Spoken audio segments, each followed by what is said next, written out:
வணக்கம் viewers. Srimad Bhagavatam.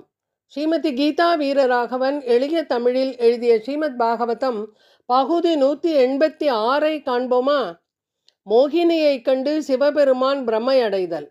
Sri sugar கூறினார், ஒரு பெண்ணின் உருவில் இருந்த பகவான் ஸ்ரீ விஷ்ணு அசுரர்களை வசியப்படுத்தி அமிர்தத்தை தேவர்கள் பருகும்படி செய்தார். இந்த திருவிளையாடல் பற்றி கேள்விப்பட்டவுடன் சிவபெருமான் பகவான் ஸ்ரீ விஷ்ணுவின் இடத்திற்கு தனது மனைவி பார்வதி மற்றும் அவர்களது சகாக்களான பூத கணங்களால் சூழப்பட்டவராய் பெண்ணாக தோன்றிய பகவானின் அந்த அவதாரத்தை காணச் சென்றார். பகவான் ஸ்ரீ விஷ்ணு சிவபெருமானையும் பார்வதி தேவியையும் மிகவும் மரியாதையுடன் வரவேற்றார். அவர்களை ஆசனத்தில் அமரச் செய்த பின் சிவபெருமான் பகவானை நோக்கி பின்வருமாறு பேசினார்.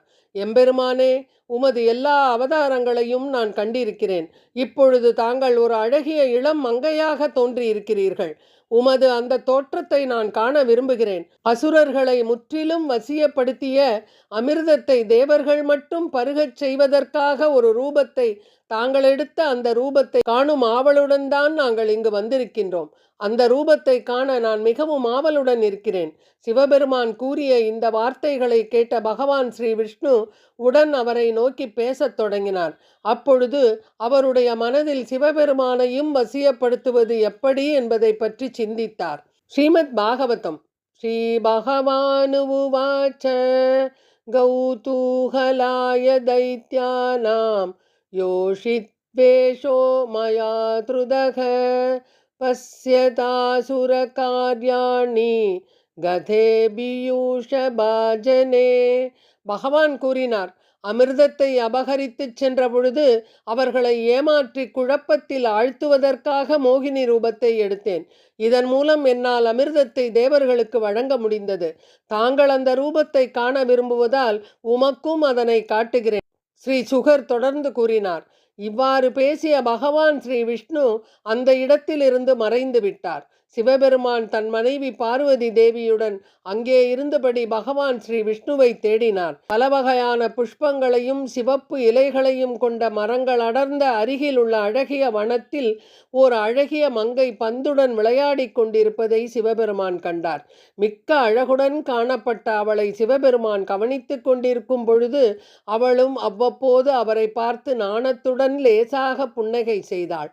சிவபெருமான் தம்மை மறந்ததுடன் அங்கு தன் மனைவி உமாவையும் சகாக்களையும் கூட மறந்து போனார். பந்து அவளது கையிலிருந்து நழுவிச் சென்று தூரத்தில் சென்றது.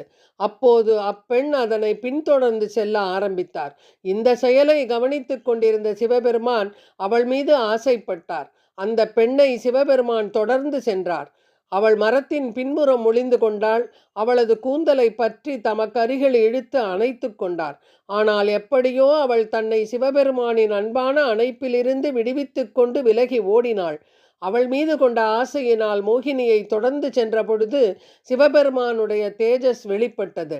அவருடைய சக்தி பூமியில் பல இடங்களில் சிதறியது. அப்படி அது பூமியில் எங்கெல்லாம் விழுந்ததோ அங்கெல்லாம் பிறகு வெள்ளி மற்றும் தங்கச் சுரங்கங்கள் தோன்றின, கனிமங்கள் தோன்றின. இப்படி மோகினியை தொடர்ந்து சிவபெருமான் எல்லா இடங்களுக்கும் சென்றார். முனிவர்கள் வாழும் இடங்களுக்கெல்லாம் அவர் சென்றார். ஸ்ரீ சுகர் கூறினார், பரீட்சித்து மன்னனே, சிவபெருமான் தன் உள்ளத்தில் ஏற்பட்ட சஞ்சலத்தால் நேர்ந்த விபரீதத்தை உணர்ந்தார். ஒரு சில நேரத்தில் தான் மாயையில் சிக்கி ஆசைக்கு அடிபணிய நேரிட்டது என்று நினைத்தவராய் மனதில் குடிகொண்டிருந்த சஞ்சலத்தை அகற்றினார். மாயையிலிருந்து தன்னை கட்டுப்படுத்தி கொண்டார். உண்மையில் சிவபெருமான் மாயையால் கவரப்பட முடியாதவராவார். இதுவும் பகவானின் லீலையாகும். சிவபெருமான் தன் நிலையை உணர்ந்தவுடன் பகவான் ஸ்ரீ விஷ்ணு தனது சுய உருவத்தை மீண்டும் ஏற்றுக்கொண்டு பின்வருமாறு பேசினார். தேவர்களில் சிறந்தவரே, உனக்கு சகல நன்மையும் உண்டாகட்டும். எனதருமை சிவபெருமானே, என்னுடைய மாயா சக்தியின் தன்மையை நான் புரிய வைத்தேன். மக்கள் பொதுவாக புலனின்பத்தில் பற்றுக்கொண்டு அதன் ஆதிக்கத்தினால் வெற்றி கொள்ளப்படுகின்றனர். மாயத்தன்மையை கடந்து வருவது என்பது அவர்களுக்கு கடினமாகும். பக்தி தொண்டில் ஈடுபடும் பொழுது ஒருவனால் தன்னை கட்டுப்படுத்தி கொள்ள இயலும். பகவான் ஸ்ரீ விஷ்ணு மாயையின் தன்மையை பற்றி விளக்கி கூறியவுடன் சிவபெருமானும் பார்வதி தேவியும் மற்றும் உடன் வந்தவர்கள் அனைவரும் கைலாயத்திற்கு திரும்பிச் சென்றனர். பரத வம்சத்தில் தோன்றிய பரீட்சித்து மன்னனே, சிவபெருமான் தன் மனைவி பார்வதியை பார்த்து பின்வருமாறு கூறினார். ஓ தேவி, பகவான் ஸ்ரீ விஷ்ணுவின் மாய சக்தியை இப்பொழுது நீ கண்டாய். நானும் அவருடைய விரிவாக்கங்களில் ஒருவன் என்ற போதிலும் அவருடைய சக்தி என்னையும் ஏமாற்றிவிட்டது. மாயை முழுமையாக நம்பியிருக்கும் மற்றவர்களை பற்றி என்னவென்று சொல்வது? நான் 1000 ஆண்டுகள் தியான யோகத்தை செய்து முடித்த பொழுது யாரை நான் தியானம் செய்தேன் என்று நீ கேட்டாய். இப்பொழுது இதோ இருக்கிறார் அந்த பகவான். அவரை காலத்தால் நெருங்க முடியாது, வேதங்களாலும் புரிந்து கொள்ளவும் முடியாது. திருப்பார்கடல் கடைந்த வைபவத்தை கேட்பதாலோ படிப்பதாலோ ஏற்படும் பலன்கள். ஸ்ரீ சுகர் கூறுகிறார், இந்த உலகில் வாழ்க்கை மிகவும் துன்பமயமானது என்ற எண்ணம் ஏற்படும் பொழுது நாம் இந்த சரித்திரத்தை மனதில் கொள்ள வேண்டும். அப்பொழுது நமக்கு புத்துணர்ச்சி ஏற்படும். பார்க்கடலை கடையும் பொழுது அனுபவித்த லக்ஷ்மி கல்யாணத்தை யாரெல்லாம் கேட்கின்றார்களோ அவர்கள் எடுக்கும் எந்த ஒரு முயற்சியும் வெற்றியுடன் அமையும். பரீட்சித்து மன்னனே, எப்பொழுதும் பகவானின் திருவடியை தவிர வேறு ஒன்றையும் அறியாதவனாய் இருக்கும் பக்தர்களை பகவான் எப்பொழுதும் காப்பாற்றுகிறார். அவர்களது விருப்பங்களை நிறைவேற்ற தயாராக இருக்கிறார். இதனையே பகவத்கீதையில் பகவான் ஸ்ரீ கிருஷ்ணர் கௌந்தேய பிரதிஜானீகி நமே பக்த பிரணஸ்யதி, குந்தியின் மகனே, எனது பக்தன் என்றுமே அழிவதில்லை என்பதை தைரியமாக அனைவருக்கும் எடுத்துரைப்பாயாக என்றார். எதிர்கால மனுக்களின் வர்ணனை. ஸ்ரீ சுகர் தொடர்ந்து கூறினார், ஸ்ரார்தா தேவர் எனும் பெயர் கொண்டவர் தற்பொழுதைய மனு விவஸ்வானின் புத்திரர் ஆவார். இவரே சூரியலோகத்தை ஆள்பவராவார். ஸ்ரார்தா தேவர் 7வது மனு ஆவார். அவரது புத்திரர்களை பற்றி தற்பொழுது விவரிப்பதை கேட்பீராக. பரீட்சித்து மன்னனே, மனுவிற்கு 10 புத்திரர்கள். இக்ஷ்வாகு, நபகன், திருஷ்டன், சர்யாதி, நரிஷ்யந்தன், நாபாகன், திஷ்டன், தரூஷரும், பிரஷத்ரரும் மற்றும் வசுமான். மன்னனே, இந்த மன்வந்திரத்தில் ஆதித்யர்கள், வசுக்கள், ருத்ரர்கள், மருத்துக்கள், அஸ்வினி குமாரர்கள், விஸ்வே தேவர்கள் மற்றும் ரிபுக்கள் ஆகியோர் தேவர்களாவர். அவர்களின் தலைவர் இந்திரன் புரந்தரராவார். காஷ்யபர், அத்திரி, வசிஷ்டர், விஸ்வாமித்திரர், கௌதமர், ஜமதக்னி மற்றும் பரத்வாஜர் ஆகியோர் சப்த ரிஷிகள் எனப்படுகின்றனர். இந்த மன்வந்திரத்தில் தேவர்களுக்கெல்லாம் இளையவராக தோன்றினார் பகவான் ஸ்ரீ விஷ்ணு. ரிஷி கஷ்யபருக்கும் அதிதிக்கும் குள்ள வாமனராக பிறந்தார். இனி அடுத்து வரப்போகும் 7 மனுக்களை பற்றியும் பகவான் விஷ்ணு அவதாரங்கள் பற்றியும் கூறுகிறேன், கேட்பாயாக என்றார். விவஸ்வானுக்கு 2 மனைவிகள், சந்தியா, சாயா. இவருடைய 3வது மனைவி வடவா என்பவராவார். முதல் மனைவிக்கு யமன், யமி மற்றும் ஸ்ராத்த தேவர் என்று 3 குழந்தைகள் இருந்தனர். சாயாவுக்கு சாவர்ணி எனப்படும் ஒரு மகனும் தபதி எனப்படும் ஒரு மகளும் 3வது குழந்தை சனைஸ்வரன் அல்லது சனி என்ற மகனும் பிறந்தான்.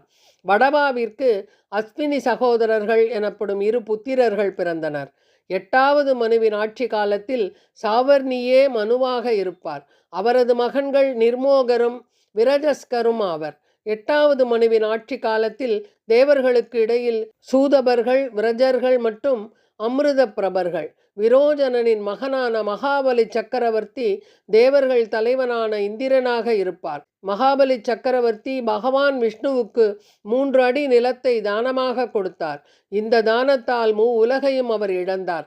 மகாபலி சக்கரவர்த்தி தன்னையே பகவானுக்கு கொடுத்து ஆத்ம நிவேதனம் செய்த காரணத்தினால் பகவான் மிகவும் திருப்தி அடைந்து சொர்க்கலோகங்களை விட செல்வம் மிகுந்ததான சூதல ராஜ்யத்தின் அரியாசனத்தில் அவரை அமர்த்தினார்.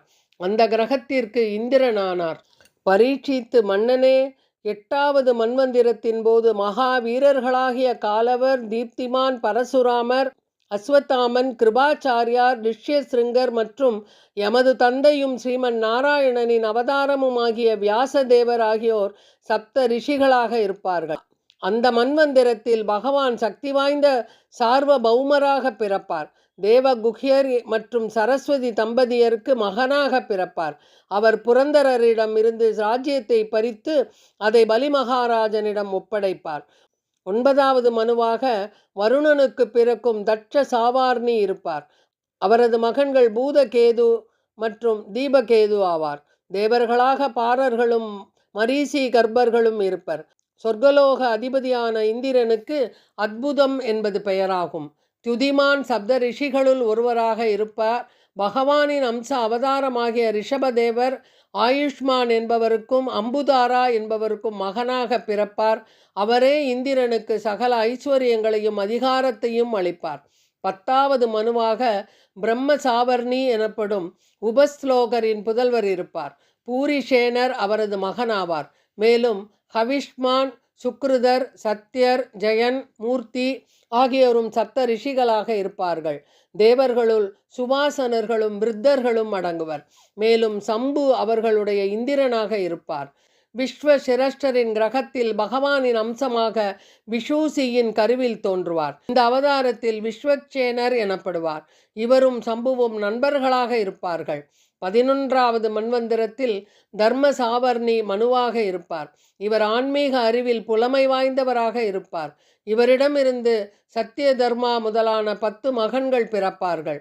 விகங்கமர்கள், காமகர்கள், நிர்வாண ருசிகள் மற்றும் பிறரும் தேவர்களாக இருப்பர். வைத்ருதர் தேவர்களின் ராஜனான இந்திரனாக இருப்பார். அருணரை தலைமையாக கொண்டு சப்த ரிஷிகள் இருப்பர். ஆரியகர் அவர் மனைவி வைத்ருதாவின் புதல்வராக தர்மசேது பகவானின் ஒரு அம்சமாவார். இவரே உலகங்களையும் ஆழ்வார். மன்னனே, 12வது மனுவாக ருத்ர சாவர்ணி இருப்பார். தேவவான், உபதேவர் மற்றும் தேவசிரேஷ்டர் அவரது புத்திரர்களுள் அடங்குவர். ரிததாமர் இந்திரனாக இருப்பார். மேலும் தேவர்கள் ஹரிதர்களை தலைமையாக கொண்டிருப்பர். சப்த ரிஷிகளுக்கு இடையில் தபோமூர்த்தி, தபஸ்வி மற்றும் ஆக்னீத்ரகர் ஆகியோரும் அடங்குவர். சுன்ருதா எனும் தாய்க்கும் சத்யசகா எனும் தந்தைக்கும் ஸ்வதாமர் மகனாக பிறப்பார். அவர் பகவானின் ஒரு அம்சமாவார். அந்த மன்வந்திரத்தை இவர் ஆட்சி செய்வார். 13ஆம் மன்வந்திரத்தில் தேவர்களுள் சுகமர்களும் சுத்ராமர்களும் அடங்குவர். சொர்க்கராஜனாக திவஸ்பதி இருப்பார். நிர்மோகரும் தத்வதர்ஷரும் சப்த ரிஷிகளுள் அடங்குவர். யோகேஸ்வரர் எனப்படும் தேவகாத்திரரின் புத்திரர் பகவானின் ஒரு அம்சமாக தோன்றுவார். புருகதி என்பது அவரது தாயார். இவர் சொர்க்கராஜனுடன் அவருடைய நன்மைக்காக செயலாற்றுவார். இந்திர சாவர்ணி என்பது 14வது மனுவின் பெயராக இருக்கும். உரு, கம்பீரர் மற்றும் புதர் ஆகியோர் இவரது மகன்களாக இருப்பார்கள். பவித்திரர்களும் சாட்சுஷர்களும் தேவர்களுக்கிடையில் இருப்பார்கள். சுசி சொர்க்கராஜனாக இருப்பார். பெரும் தபஸ்விகளான அக்னி, பாகு, சுசி, சுத்தர், மாகதர் ஆகியோரும் மற்றவர்களும் சப்த ரிஷிகளாக இருப்பர். பரீட்சித்து மன்னனே, 15வது மன்வந்திரத்தில் பகவான் சத்ராயணர் விதனாவிற்கு மகனாக தோன்றுவார். இந்த அவதாரத்தில் பிருகத்பானு என்று போற்றப்படுவார்.